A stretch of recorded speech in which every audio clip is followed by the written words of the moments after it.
welcome back to another fun and exciting filled episode of Money Mixups. I'm Dustin. And I'm Rosie. So good to see you again. What are we going to talk about today, Rosie? Well, I gotta have money on my mind today. Yeah, I always have money on my mind. I don't know if you do. Me too. And I really want to talk about how to invoice once you've completed a job, and how to collect, and how to document the work that you've done. And because we'll talk about with taxes, what being an independent contractor or being a W-2 employee. So I think I kind of want to touch on that today. Okay, that sounds great. Money is always on my mind, not in like an obsessive way, but just I have bills and I gotta pay them, and they don't let me not. So we have to make money. So it's very important as an actor to understand all the money that's going out, any and all of the money that's coming in, and keeping track of it, because there's a lot of moving parts. Would you say? There are a lot of moving parts, and I am a person who I have a list on my phone. And I have, it's not really a spreadsheet, it's just, I put the notes in of what kind of jobs I have worked, what the amount was, who the production company was, the mileage to and from. Even if I do get paid for travel expenses, I do put that in there, and then I put whether or not I was paid. And little things like bridge toll and parking. All of that stuff all adds up, and these things can all be tax deductible. It's really important to find and itemize these types of expenses. Keep a ledger or some sort of running total of what's going on. It's also really important from the standpoint of giving yourself kind of a pat on the back and congratulations for actually getting that done. I like it when I sit down and put all my call sheets together and write down in my binder or do it in your Excel spreadsheet or whatever, like keep track of it. For sure. What you've actually done. And so you can say, start in January, and then by the time you really take a good look at it in February or March or April, you're like, oh my God, I've done 20 jobs in the last 3 months, because it's a lot of work chasing down all of this work. And it's nice to give yourself a little bit of congratulations for doing a successful job at acting. And there are some months where I think at the end of the month I'm so tired. And then when I look back to see how much traveling I've done and how many of these jobs I've worked, I realize why I'm so tired. And every time you're on set, there's like 2 or 3 working days that it took to get onto that set. So it's a lot, it's kind of a sense of relief. You can actually kind of take a break and just do acting. For sure. So make sure you keep track of everything. Sometimes you're going to be on set as a W-2 employee. Sometimes you're going to be on set as a W-9 employee or an independent contractor. And these are different. When you work and get put on as a W-2, the taxes and all those things are taken out for you. When you are put on as an independent contractor, the taxes are your responsibility. So make sure that you set aside a certain amount. I go to H&R Block and kind of get everything squared away, or have a tax person just kind of give me an idea of my estimated tax payments so that I'm not behind and that I'm not surprised in January or April 15th when it's time to do your taxes. And I want to touch on that a little bit too. I'm not an expert by any means, so always double check what I tell you. But as an independent contractor, you can always have you can have some write-offs that you wouldn't be able to normally have if you were a W-2 employee. Right.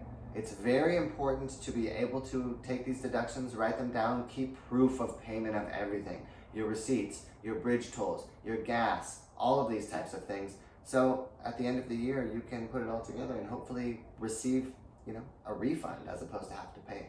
So ask your tax professional is what my advice would be on that one. Yeah, don't call me. I don't like that. Yeah, don't call me either, because I have an accountant. Yeah, we need people. And then the other thing I want to talk about is invoicing. How do we invoice the client, whether it's big or small? So the invoice is a way for you to ask for that money, for you to, invoicing the client. I use Invoice Creator, which is an app, which is free, and it makes an easy template. You can put a cute little picture in the corner, and this is just a professional way to send your bill to the client. And I sometimes use Quicken.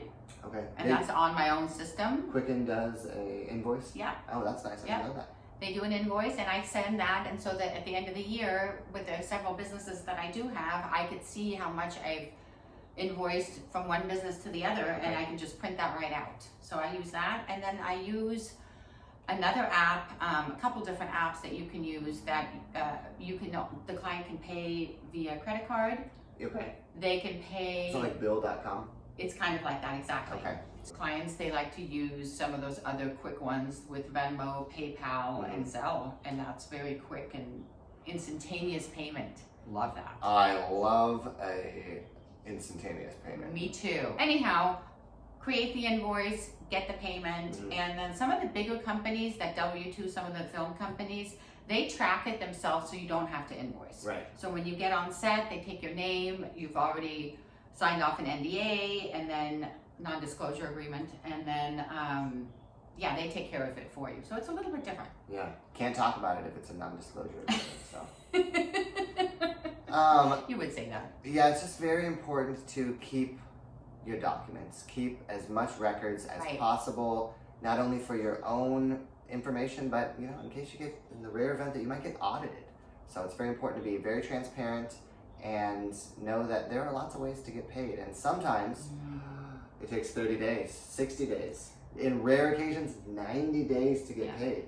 Yeah. So, you know, once you start building your book of work, those payments start to trickle in. But in the beginning, it can seem like, where's my money?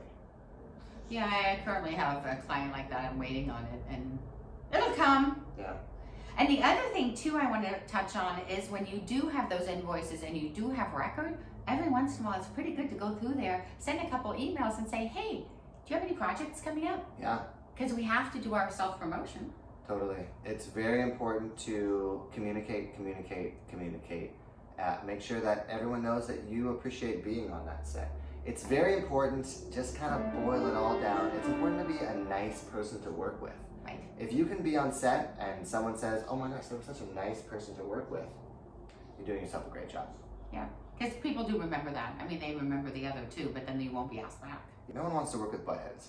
No, I don't want to be a butthead. Yeah. Well, unless your character's a butthead, but you got to turn it off. And you wear a wig. And you wear. I want to be a redhead. Okay, well, you can do that. I just want to keep all this hair. Okay.